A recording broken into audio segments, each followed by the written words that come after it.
California unveils a plan to become an abortion sanctuary if Roe v. Wade is overturned, and David Brooks rips the state of modern conservatism. I'm Ben Shapiro. This is The Ben Shapiro Show.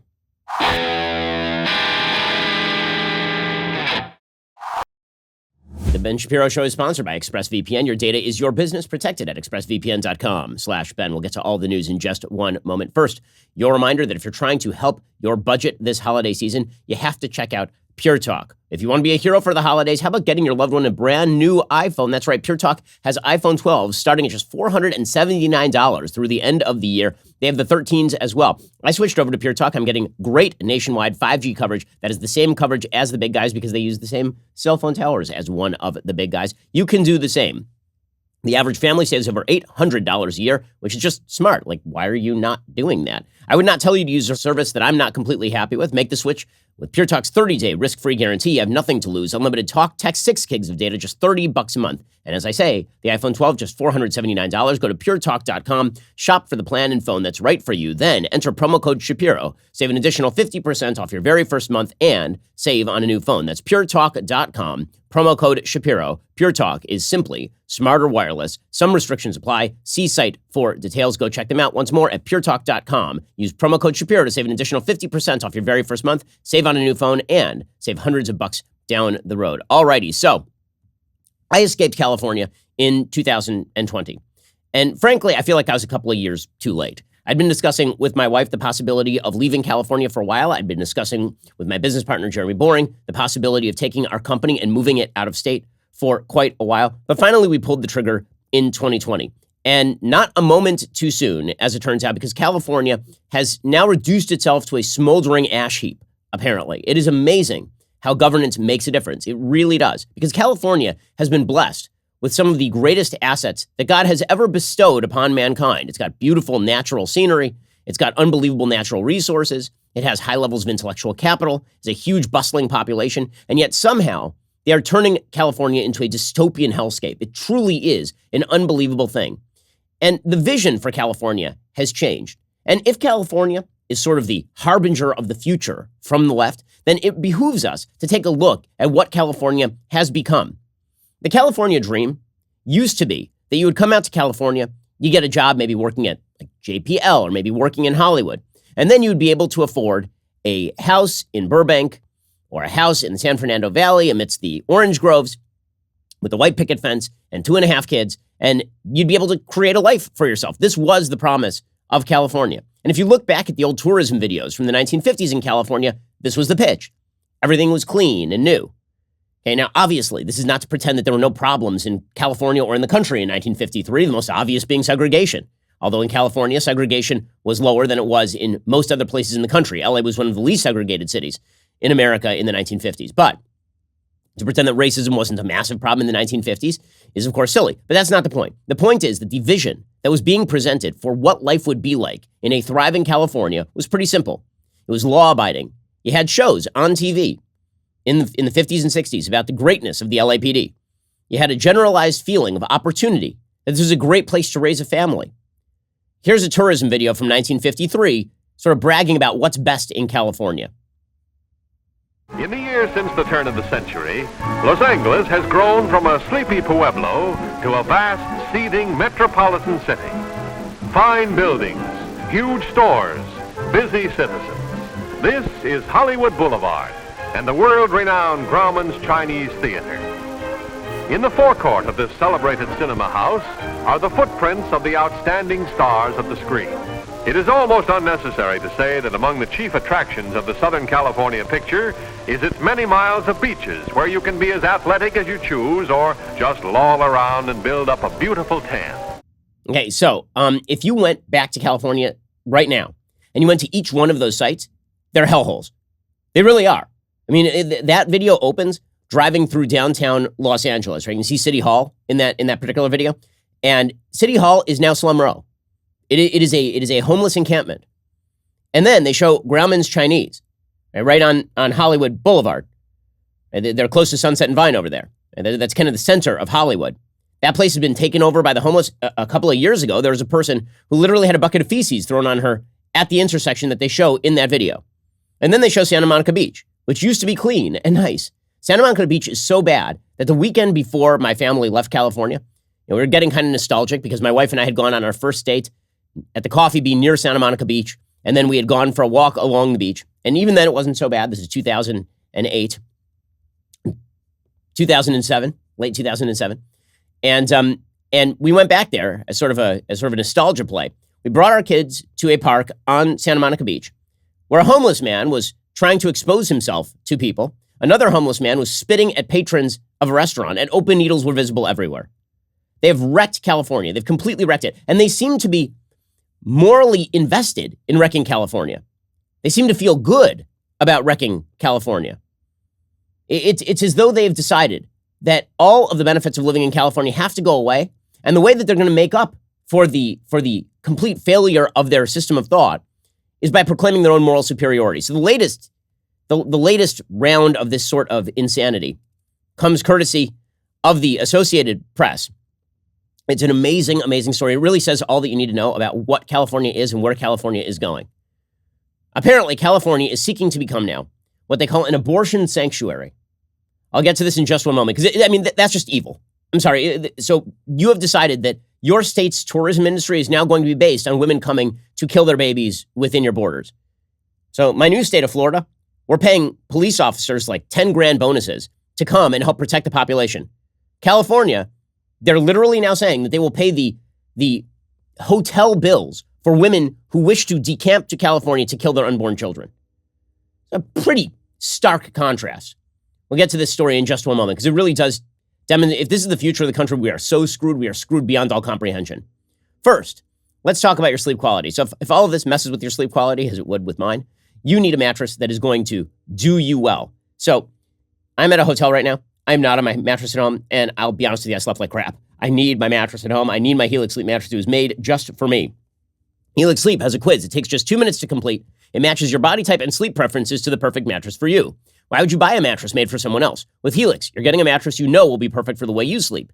Everybody is unique. Helix knows that. They have several different mattress models to choose from. They've got soft, medium, and firm mattresses. Mattresses great for cooling you down if you sleep hot. Mattresses great for spinal alignment to prevent morning aches and pains. Even a Helix plus size mattress for plus size sleepers.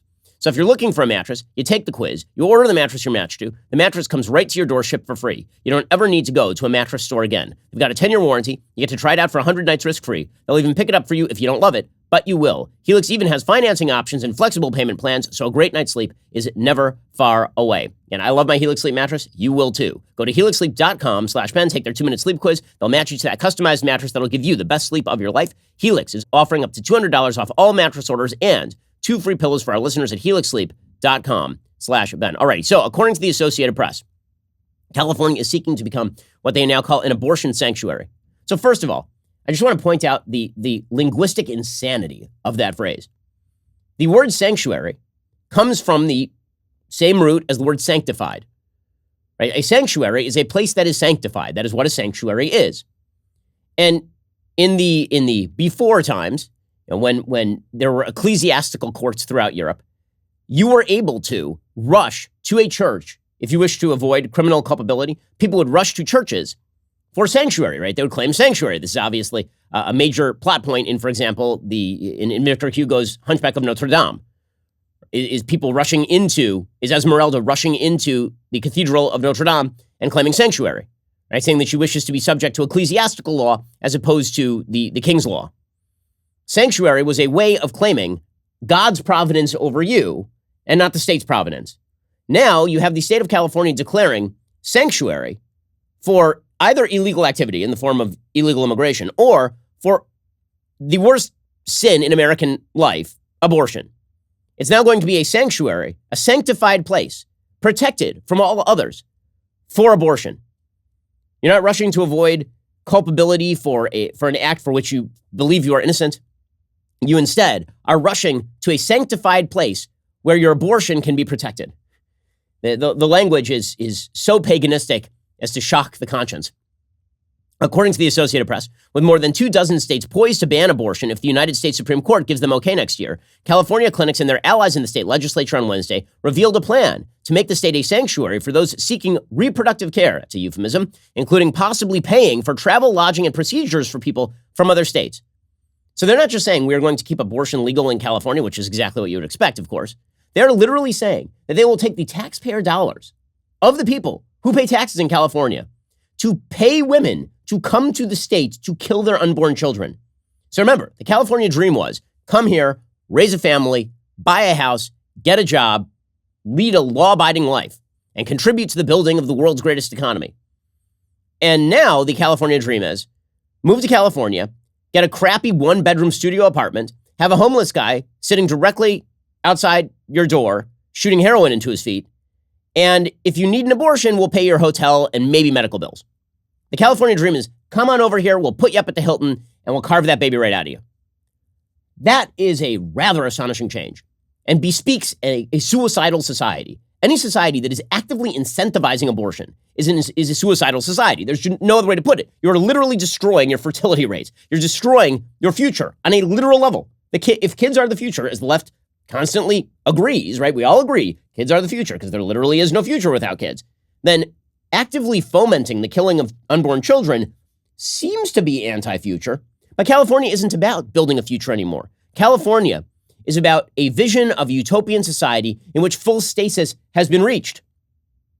If you found a company in California right now, you're an idiot. I've talked to some of the biggest industrial founders in California. I've talked to some of the biggest tech people in California, the people who, I promise you, the biggest tech companies in California. And they've told me personally, if they were founding their companies today, there is no way in hell they would put those companies in California. There's a reason that Elon Musk just moved Tesla's headquarters out of California. There's a reason for this. This is a dying state, and they are choosing the death. This is a suicidal state in terms of policy, and a morally benighted state at that. The California Future of Abortion Council, made up of more than 40 abortion providers and advocacy groups, according to the AP, released a list of 45 recommendations for the state to consider if the High Court overturns Roe v. Wade, the 48-year-old decision that forbids states from outlawing abortion. The recommendations are not just a liberal fantasy. Some of the state's most important policymakers helped write them, including Tony Atkins, the San Diego Democrat who leads the state Senate and attended multiple meetings. Democratic Governor Gavin Newsom started the group himself, and in an interview last week with the AP, said some of the report's details will be included in his budget proposal in January. We will be a sanctuary, Newsom said, adding he's aware patients will likely travel to California from other states to seek abortions. We're looking at ways to support that inevitability and looking at ways to expand our protections. California already pays for abortions for many low-income residents through the state's Medicaid program. And California is one of 6 states that require private insurance companies to cover abortions, although many patients still end up paying deductibles and copayments. But money won't be a problem for state-funded abortion services for patients from other states. California's coffers have soared throughout the pandemic, fueling a record budget surplus this year. You know why the California coffers soared? Because the federal government pumped so much money into the economy that California actually increased its tax take. For all the jabbering about how states were going to go bankrupt because of COVID, states made money during COVID because the federal government pumped an unprecedented amount of money into the economy, and then California just taxed it. They actually had a state surplus last year. Next year, the state's independent legislative office predicts California will have a surplus of about $31 billion. Of course, none of that takes into account the structural debts that the state of California has, which probably run into the hundreds of billions or trillions at this point. California's abortion providers are asking the state to make it easier for people to get to the state. The report recommends funding, including public spending, to support patients seeking abortion for travel expenses like gas, lodging, transportation, and childcare. So some states try to incentivize you to come to their state by giving you a job or giving you a child tax credit or something. The state of California is encouraging people to come to the state of abortion, come to the state of California and be paid to perform abortions. Full-scale moral insanity. They're asking lawmakers to reimburse abortion providers for services to those who can't afford to pay. A huge influx of people from other states will definitely destabilize the abortion provider network, said Fabiola Carrion, the interim director for reproductive and sexual health at the National Health Law Program. She said out-of-state abortions would also likely be later-term procedures, which are more complicated and more expensive. The report asks lawmakers to help clinics increase their workforce to prepare for more patients by giving scholarships to medical students who pledge to offer abortion services in rural areas, help them pay off their student loans, and assist with their monthly liability insurance premiums. So now we are going to pay up-and-coming medical students to violate the Hippocratic Oath. Amazing, amazing stuff. And again, speaks to the morality of California, where it is all about a feeling of consonance with left-wing morality and not at all about the quality of life or future of the state. Which is why, if you are in California and you do not agree with this stuff, get the hell out now. Run. I've been telling people this since we left. Okay, I stuck around for as long as I thought it was possible to stay around. I do not understand why people are sticking around in California if they have a shred of sanity about them at this point. This is not getting better. It is getting worse. There is no point in California where they are going to turn around and realize that they've completely botched this thing beyond all recognition. They're not going to do it. There are too many Democrats in the state. California is the most populous Republican state. There are the most Republicans in California of any state because the population of California is upwards of 40 million. If you are a red state person in the blue state of California, get out while the getting is good. Move to a purple state. Move to a red state. It'll improve your life radically, and you won't be complicit in the taxpayer funding of the death of the unborn. The fact that this has become the California dream, it's a California nightmare. Unreal. And by the way, the California nightmare is on every scale. It's on every scale. It makes elites feel really good about themselves because they can say, I paid for this poor woman's abortion. I paid for her abortion. That homeless guy, he gets to live on the street because of me. And we even have needle exchanges. Look how much sympathy we have for people. We're not prosecuting criminals. We want those criminals to be out on the street. Should somebody's life be ruined just because they engage in a smash and grab every so often? Well, I'm glad that they feel good about themselves because they can afford to wall themselves off in their own little Elysium. But that ain't the real world. And California is becoming a hellscape for the vast majority of its citizens at this point. Okay, we'll get to more on California in just one second because as goes California, so goes the entire left. If you think this is going to stop at California, you're wrong. It starts in California and then it moves throughout all of the blue states. First, let's talk about the fact that you're going to spend probably a little bit too much this holiday season because everybody spends too much this holiday season. But you should be giving yourself the gift of extra money in your pocket. You can pay off your credit card balances and save with a credit card consolidation loan from Lightstream. Roll your high-interest credit card payments into just one payment at a lower fixed rate. Lightstream's credit card consolidation loans have rates as low as 4.98% APR with auto pay and excellent credit. Get a loan from $5,000 to $100,000. There are no fees. You can even get your money as soon as the day you apply. Lightstream believes that people with good credit deserve a better loan experience. That's exactly what they deliver. Just for my listeners, apply right now, get a special interest rate discount, and save even more. The only way to get that discount is to go to lightstream.com/Shapiro. Again, that's lightstream.com/Shapiro. Subject to credit approval, rates range from 4.98% APR to 19.99% APR. Include 0.50% autopay discount. Lowest rate requires excellent credit. Terms and conditions apply. Offers are subject to change without notice. Visit lightstream.com/Shapiro for more information. Alrighty, so obviously it's not just abortion that is a California issue. It is just the most obvious moral abomination in which California wishes to be complicit. They're literally acting as a magnet for the killing of the unborn. That's an unreal thing. It is one thing to say that California wishes to retain legal abortion. You would expect nothing less. It's California. But for California to say that they actively want to pay people to come to California to have abortions it's nuts. It's just nuts. Okay, meanwhile, criminality in California continues to be a massive issue. Smash and grabs, organized smash and grabs are a thing. There's an 81-year-old woman who's recently shot inside her own home and robbed. There's a man who's recently shot on the street in California for his watch. He's in his car. Somebody walked up, shot him, took his watch. And the reason for this is pretty obvious. It's because California has decided that criminality will no longer count as crime. They've defined crime down. There's a famous phrase from former Senator Daniel Patrick Moynihan. It was defining deviancy down. His suggestion is that as a society, when you say something is no longer deviant, it becomes more common, which makes sense. When you subsidize things, they become more common. And when you define crime down, crime becomes more common. So if you take a felony and you treat it as a misdemeanor, you will get more of that behavior. And if you take a misdemeanor and you treat it as a non-crime, you'll get more of that behavior. This is exactly what you're hearing from the Beverly Hills police chief, who said yesterday that the big problem here is that we are catching the same criminals over and over and over again and then just releasing them back onto the streets. I have great technical systems here to catch criminals. And that's the thing, we're catching the criminals. And the problem is we're catching them over and over again. And they're being released very quickly without bail. And they're not staying in prison. So we just continue to deal with the same people again and again. That's Mark Stainbrook. He is the Beverly Hills police chief. He said this is a confluence of about 10 years of laws and policymaking, starting with Prop 47, then AB 109, then Prop 57, which essentially decriminalized many of the crimes in California. And it makes people in California feel good about themselves that they are doing this. I mean, sure, it's completely destroying quality of life. Sure, it's making street crime a thing again in California. But it makes the liberal elites feel so good about themselves. Meanwhile, a Safeway store in San Francisco, according to Daily Wire, is now investing heavily into security systems to prevent smash and grab robberies. The move comes as major metro areas, especially San Francisco and other California cities, combat a wave of group thefts in which large crowds of armed people rob stores and overwhelm employees. According to KPIX 5 San Francisco, customers say they've noticed more security guards inside and outside the store. Now they're seeing more security gates and barriers at the entrance. An automatic gate closes after each person to make it harder for thieves to make a run for it. Safeway added poles to its shopping carts to make them difficult to remove from the store. It closed off a side exit. It added a wall of water bottles directing customers to the front exit. According to a statement from Safeway, like other local businesses, we are working on ways to curtail escalating theft, to ensure the well-being of our customers, and to foster a welcoming environment for our customers. Their safety remains top priority. These long-planned security improvements were implemented with these goals in mind. None of this should be a shock. I mean, this is what California has fostered. Meanwhile, the homeless crisis in California continues to get worse and worse and worse. According to Mike Madrid, writing for the Sacramento Bee, quote, "Of all the disturbing societal trends that have been normalized over the past few years, it's homelessness that stands alone as the most morally outrageous and shameful. The visible daily reminder of the collapse of one of the government's most basic responsibilities is a blight on California and the policymakers who created the problem and simultaneously demonstrate complete incompetence in addressing it.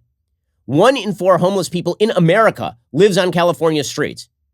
Remember, population in California is about 40 million. Population of the United States, about 330 million. 1 in 4 homeless people in the entire country live in California. Most of California's homeless problem is the result of policy failures in Sacramento, which is why no other state has anywhere near the problem California does, according to Mike Madrid. It says next year will mark 10 years since the elimination of the most powerful tool cities had to house low-income residents. Redevelopment allowed cities to designate areas in their community for future development opportunities and keep sales tax revenue generated by future projects. Cities could borrow against that revenue stream and set aside money for affordable housing, but it's not about the affordable housing. It's about the fact that California has decided to incentivize homelessness by saying that the police can't do anything about it. California now says that you're not allowed to move the crap that homeless people leave on the streets because it is their crap. California has suggested it's a fundamental freedom for people to live on the streets. And then you're surprised that homeless people are rushing in droves to California? And how about basic taxpayer services? Are we getting any of that in California? So they're not handling crime. They are not handling homelessness. They're not handling, the basic day-to-day functions of government. But they're going to pay people to come do abortions in California. By the way, 34,000 LAUSD students are going to not be able to attend school because of simultaneous regulatory mandates put down by the state of California. According to KTLA yesterday, about 34,000 students have not yet complied with the COVID-19 vaccine mandate in LAUSD. There's no longer enough time for students who haven't gotten their first shot to be fully vaccinated by January 10th, which means that you could have tens of thousands of LAUSD students who are not even allowed to attend school. So California is not performing basic functions. They're just performing out the left-wing fantasies of the fantasists. And presumably, this is the sort of policy that Democrats would like to see adopted across the nation. After all, Gavin Newsom is a national hero to members of the left. And people, by the way, are making that move with their feet. They're doing what we did. If they're in California, New York, Illinois, people are leaving. They've decided they want no more of this.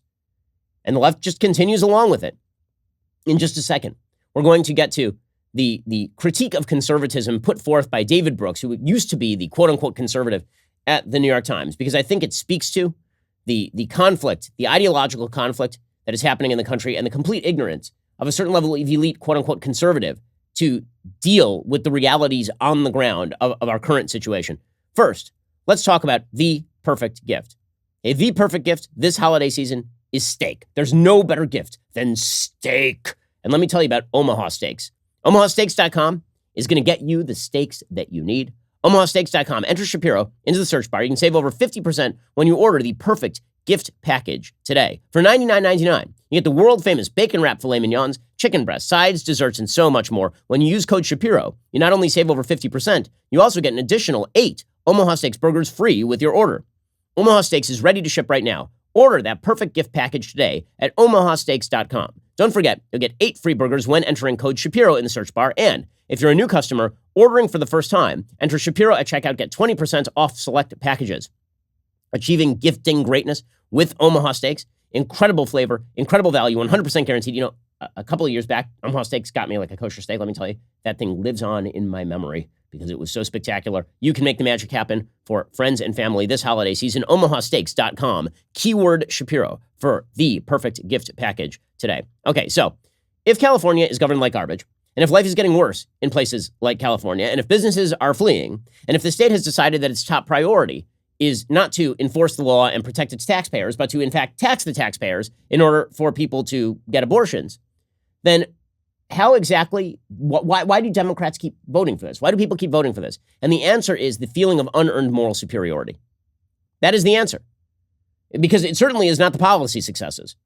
It's a feeling, like life is worse in the big cities right now. Life is worse in New York City. They're telling you that you can't take your 5-year-old to McDonald's without vaxxing your kid.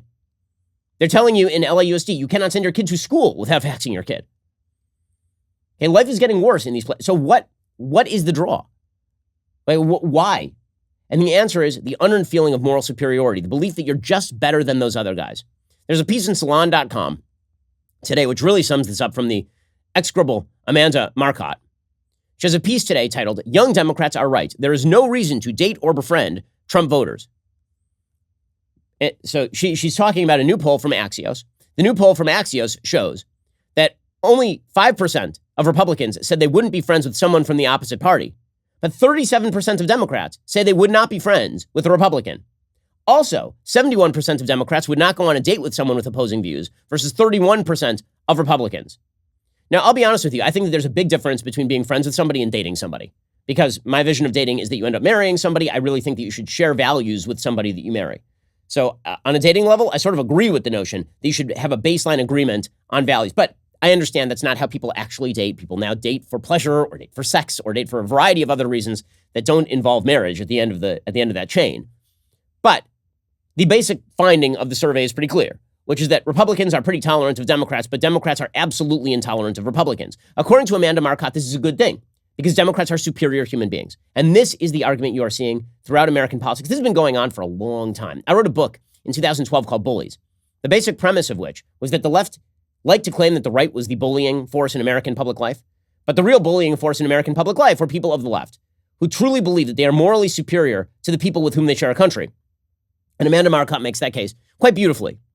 She says, this is about desirability, not tolerance. Democrats are desirable as friends and lovers, not just to their fellow party members, but to Republicans as well. You see, Democrats are so wonderful that even Republicans want to hang out with Democrats. But Republicans are so garbage that Democrats don't want to hang out with them. Only stupid Republicans would want to deal with other Republicans. So she says, Democrats are desirable as friends and lovers, not just to their fellow party members, but to Republicans as well. But Republicans, they apparently don't have much to offer to Democrats as friends, and certainly not as lovers. Digging into the polling shows why this is. As the Axios write-up by Neil Rothschild notes, young Democrats believe that GOP positions, spearheaded by former President Trump, are far outside of the mainstream and polite conversation. In particular, human rights, and not just policy differences, are at stake. Right? These would be the human rights like killing the unborn. These would be the human rights, according to the left, like pretending that a boy is a girl and indoctrinating kids to believe that they can be members of the opposite gender. These would be human rights, like saying that it is a good thing for people to live in their own filth on Sunset Boulevard, shooting heroin into their feet. These are the human rights that Democrats definitely need to maintain. And if you disagree with them on policy, this means that you oppose human rights. Amanda Marcotte says, no duh. Just last week, the GOP-controlled Supreme Court made it clear they plan to strip basic bodily autonomy rights from everyone with a uterus. The Republican Party is rallying around violent white supremacist rhetoric. Relatedly, a Harvard poll from last week shows more than half of young Americans feel democracy in the country is under threat. Over a third think they may see a second U.S. civil war within their lifetimes.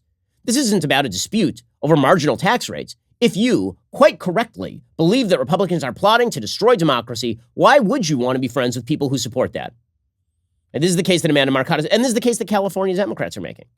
Right? As their governance gets worse and worse, the specter of the opposing party has to get worse and worse to justify that.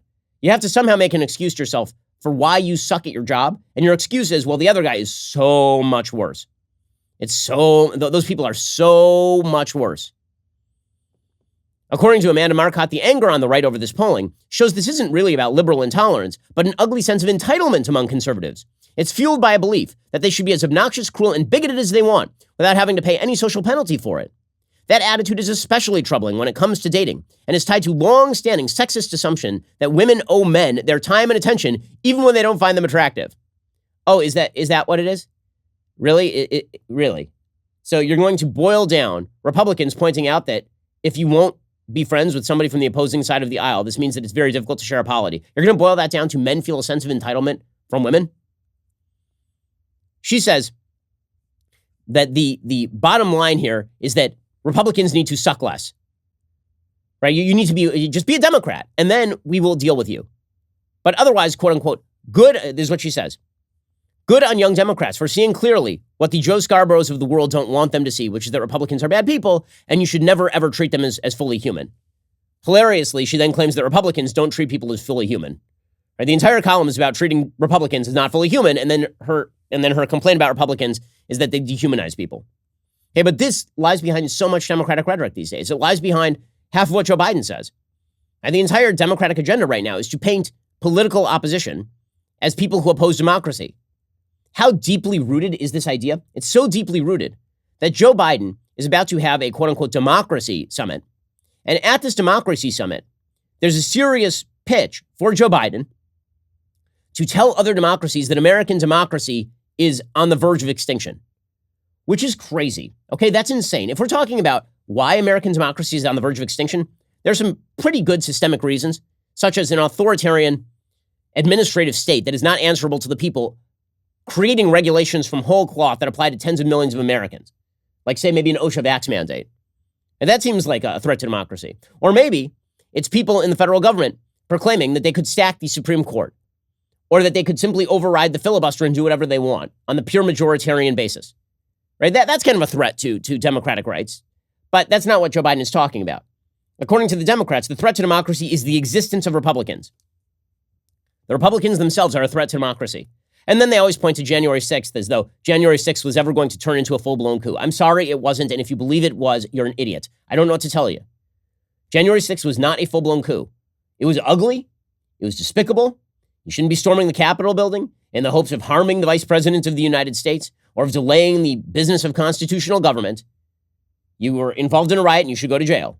Also, if you believe that we are really on the verge of democracy ending in America on January 6th, it's because you are an idiot or you are politically motivated or both. People are literally being charged right now for participating in January 6th who are posting on Instagram saying, I don't always drink, but when I'm invading the Capitol and drinking, I drink Coors Light. Does that sound, so it's the light beer hall pooch, as someone put it online. Like, does that sound like a real coup? But according to the Democrats, it is. Because again, the entire thing here is that if they can't justify their own failures, they can at least pretend that their opponents are Hitler. According to Politico, Joe Biden is now going to go in front of the world and lament the state of American democracy. On Thursday, Biden is going to open the Summit for Democracy, says Politico. Reduced by the pandemic to a giant two-day Zoom conference, leaders of 110 countries will make public commitments to fortify their own, in some cases rather notional democracies. Biden seems to have been mugged by reality. Unlike his predecessors of whatever persuasion, this president has taken office at a moment when a democratic future in the United States can no longer be taken for granted. Really? Really? And if that's the case, wouldn't it be more because the government has seized powers that are way beyond its constitutional purview? Is anyone really afraid that they're never going to get to vote for president again? Is anybody truly afraid they're not going to get to vote for their local rep?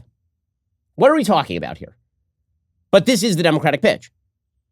No task seems more urgent than protection of democracy at home and abroad, according to Politico. Secretary of State Antony Blinken said, quote, in every conversation I've heard Joe Biden have with a foreign leader, the centerpiece of the conversation has been that he sees the fundamental struggle of our time as the face-off between autocracy and democracy. And it's fundamental for the U.S. to lead the effort toward the democratic resilience and reinvigoration around the world. Biden hopes to reassert America's faith in democracy after 4 years in which former President Donald Trump toadied to dictators to lead the world's democracies in the heart of struggle with autocratic states, above all China, for the hearts and minds of the world's citizens, and to agree on strategies to fortify democracies against internal and external threats. If this effort should fulfill even a part of those hopes, Biden will be remembered as the FDR-like figure whom he aspires to be. And first of all, we should note here that FDR was not the great apex of American democracy. That dude was engaged in some behaviors like, for example, the complete imprisoning of all Japanese American citizens. FDR is a bad example of the nation's best Democrat, like small d Democrat. But this is the basic outline that has now been created by the left.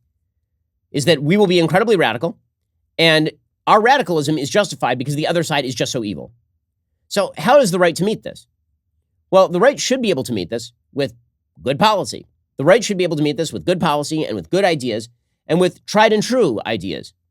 But it seems that many on the right have bought into this rhetoric because their brains were fried by Trump. There's no question that Trump was a reaction to the left.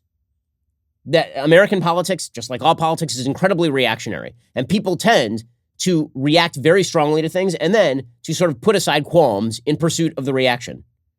But there are some people on the right whose brains are so fried that they think that the future of democracy is indeed in the hands of Democrats. And this is how you end up with an entire wing of the establishment Republican thinking that is dedicated to the proposition that you should be a Democrat.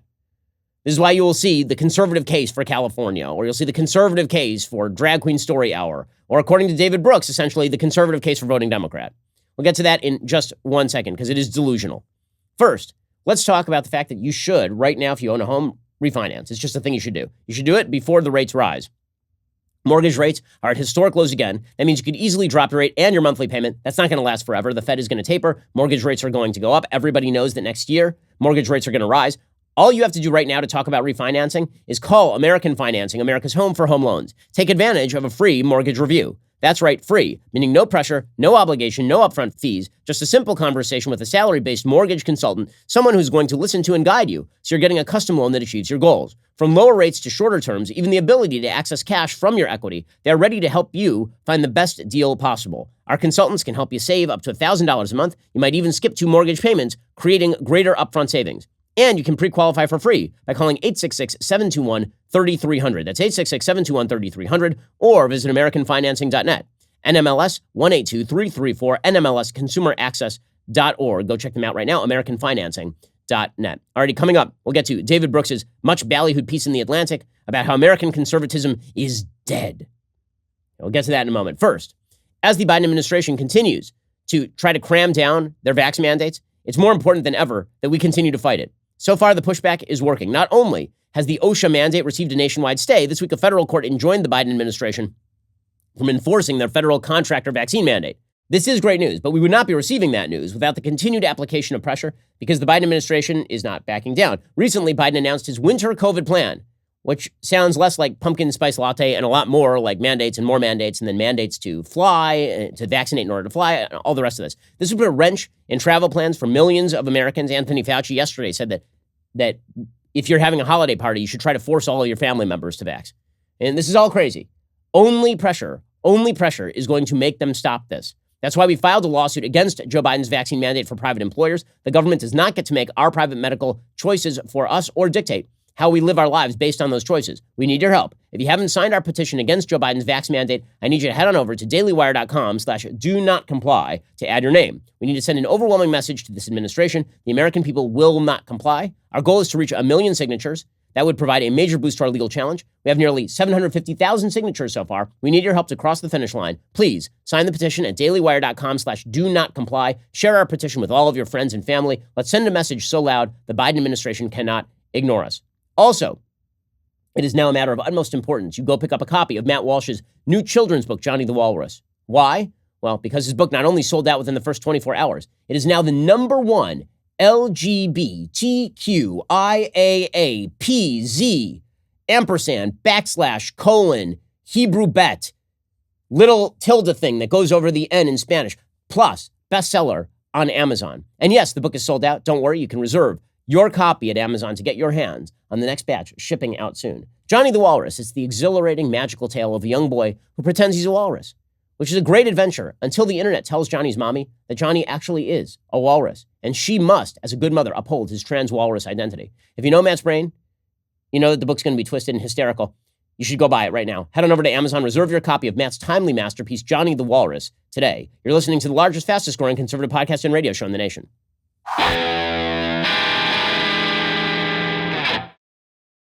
Okay, so just as I have said that the left is justifying its bad behavior by pointing to the evils of the right, there are some people on the right who will do the same, who will justify bad behavior by pointing to the evils of the left. My view of conservatism has always been that you don't get to be non-virtuous just because the other side is being non-virtuous. Now, you do have to protect yourself, you have to stand up for yourself, and you have to be muscular in doing all of those things. But there is a wing of the Republican Party, the establishment Republican Party, the kind of thinking man over at the New York Times editorial page, the David Brooks character, who believes that the best way to demonstrate your fealty to decency is to simply kowtow to the left because you're so embarrassed by the right. And these are people who just never got over Trump.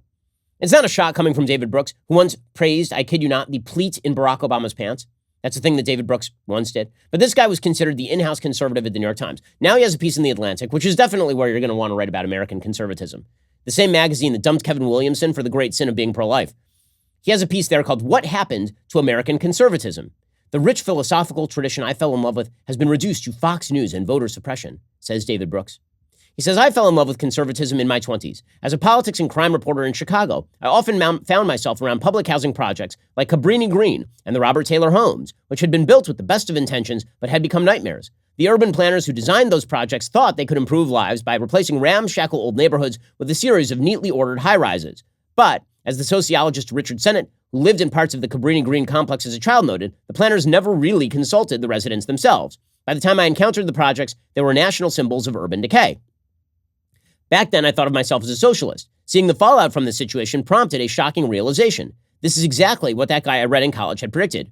Human society is unalterably complex, Edmund Burke argued. If you try to re-engineer it based on the simplistic schema of your own reason, you'll unintentionally cause significant harm. Right? This is one of the fundamental bases of conservatism, is the idea that rationalism is not proof positive that you should do a thing. That human beings are uniquely capable of coming up with bad reasons to do things. And so wisdom of the past is a really good guide to what has worked and what has not, right? This is the argument that Edmund Burke made in the face of the sort of floating rights of the French Revolution. His idea was that if you try to re-engineer society ground up, you're going to fail because society is really, really complex and you shouldn't screw with it too much. Right? This is the old G.K. Chesterton quote about the difference between a wise conservative and a foolish liberal. A wise conservative comes across a fence in an empty field, doesn't know why it's there, and says, I'm not going to tear that down until I know why that was there in the first place. A liberal comes across the fence, says, I don't know why that's there, I'm tearing it out. And so accepting the reality of people making decisions in the past and that you have a tradition that has been handed down to you is really important. So conservatism is very much about tradition. Now, that tradition is also tied into human reason, and it's tied into received rights. Okay, so David Brooks talks about his version of conservatism. He says, what passes for conservatism now, however, is nearly the opposite of the Burkean conservatism I encountered then. Today, what passes for the worldview of the right is a set of resentful animosities, a partisan attachment to Donald Trump or Tucker Carlson, a sort of mental brutalism. The rich philosophical perspective that dazzled me has been reduced to Fox News and voter suppression. He says, I recently went back and reread the yellowing conservatism books I've lugged around with me over the decades. I wondered whether I'd be embarrassed or ashamed of them. I have to tell you, I wasn't embarrassed. I was enthralled all over again. And I came away thinking conservatism is truer and more profound than ever, and that to be a conservative today, you have to oppose the Republican Party.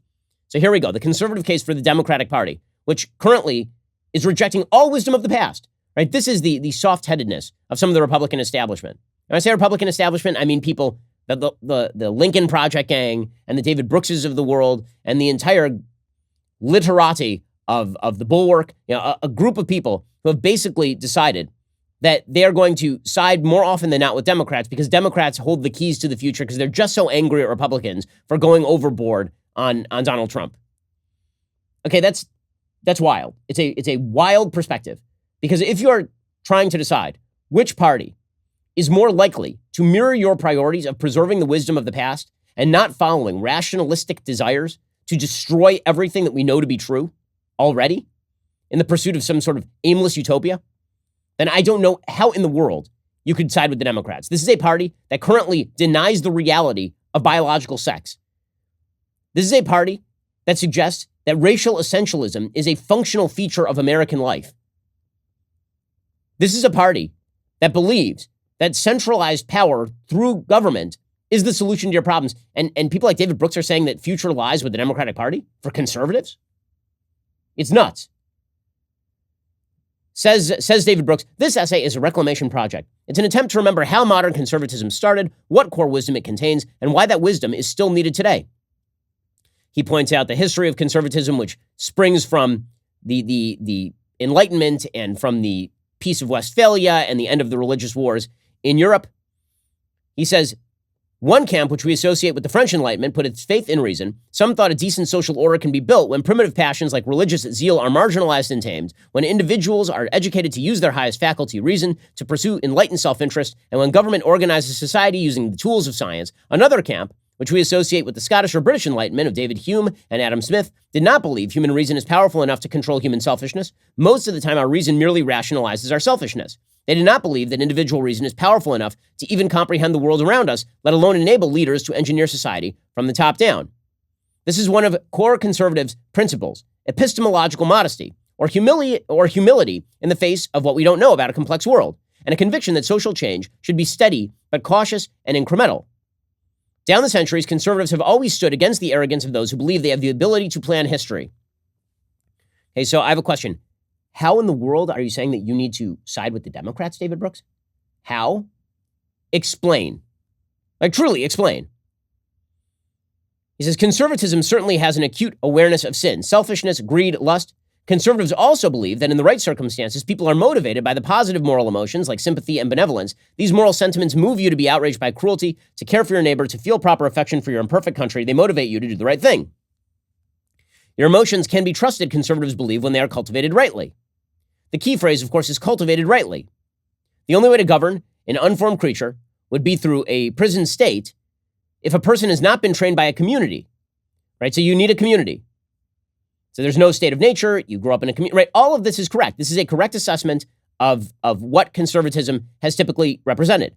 Now, conservatism does have a place for liberty. Conservatism is not just about accepting the wisdom of the past. It is about bringing up people in accordance with right reason, which is a natural law term. The idea being that you have to look at the universe, discern its rules, and then try to abide by those rules. That way lies human happiness. Natural right and natural law are related. Natural law, which is the idea that human beings have the capacity to understand much of the universe, and then they can derive fundamental propositions for life from the nature of that universe. That has an outgrowth in natural rights, which is the idea that along with those laws comes spheres of liberty. Okay, so conservatism is about all of that, because that is part of the received wisdom of the past. Okay, but somehow, David Brooks then comes to the conclusion that the future lies with Democrats who hate you, and hate conservatism, and hate the wisdom of the past, and wish to level all of it. So David Brooks continues. He says, I realize that every worldview has the vices of its virtues. Conservatives are supposed to be epistemologically modest, but in real life, this modesty can turn into brutish anti-intellectualism, a contempt for learning and expertise. Conservatives are supposed to prize local community, but this orientation can turn into narrow parochialism, can produce xenophobic and racist animosity toward immigrants, a tribal hostility toward outsiders, a paranoid response when confronted with even a hint of diversity and pluralism.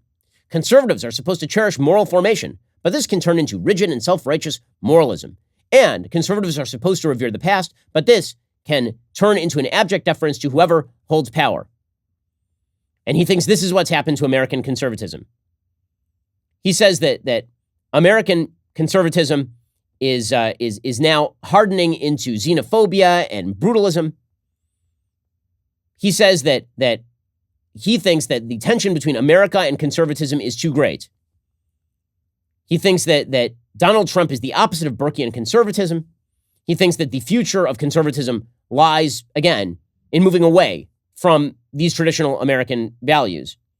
And even from, just in order to distance himself from Trump, he's basically willing to go side with Alexandria Ocasio-Cortez, seems to be the main pitch here. He says that conservatism makes sense only when it's trying to preserve social conditions that are basically healthy. America's racial arrangements are fundamentally unjust. Okay, now he's speaking the language of the left. America's race relations were fundamentally unjust in 1965. They're not fundamentally unjust in 2021. They're not. Okay, but he has embraced this because it makes him feel good about himself, and he gets to hang out with his liberal friends. He says that conservatives have fallen down the rabbit hole of believing too much in free markets, which of course is incredibly silly if you've seen the Republican Party these days. But again, the reason that I point out this essay is to point out that there's an entire wing of Democrats understand that the only way to justify their own agenda is to see Republicans as enemies. And there are a bunch of people on the right who are so self-doubting and so self-loathing because so many of their friends did something they don't like in backing Donald Trump that they're willing to go along with it. It's an amazing transformation, and it's an amazing and debilitating move. Right? David Brooks says that he is content to plant himself in the rightward edge of the leftward tendency in the more promising soil of the moderate wing of the Democratic Party, if its progressive wing sometimes seems to have learned nothing from the failures of government and to remote cultural stances that divide America, at least the party as a whole knows what year it is.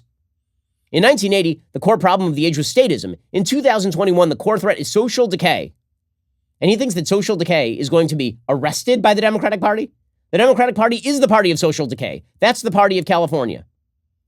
If conservatives can't see that, then fine, go side with the Democrats. Really, we have no use for you.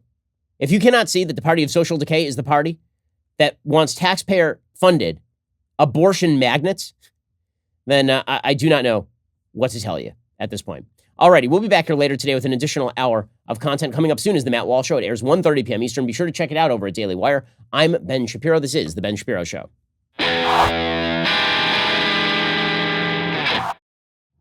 The Ben Shapiro Show is produced by Elliot Feld. Executive producer Jeremy Boring. Our supervising producer is Mathis Glover. Production manager Pavel Wydowski. Associate producer Bradford Carrington. Host producer Justin Barber. The show is edited by Adam Sayevitz. Audio is mixed by Mike Coromina. Hair and makeup is by Fabiola Cristina. Production assistant Jessica Kranz. The Ben Shapiro Show is a Daily Wire production. Copyright Daily Wire 2021.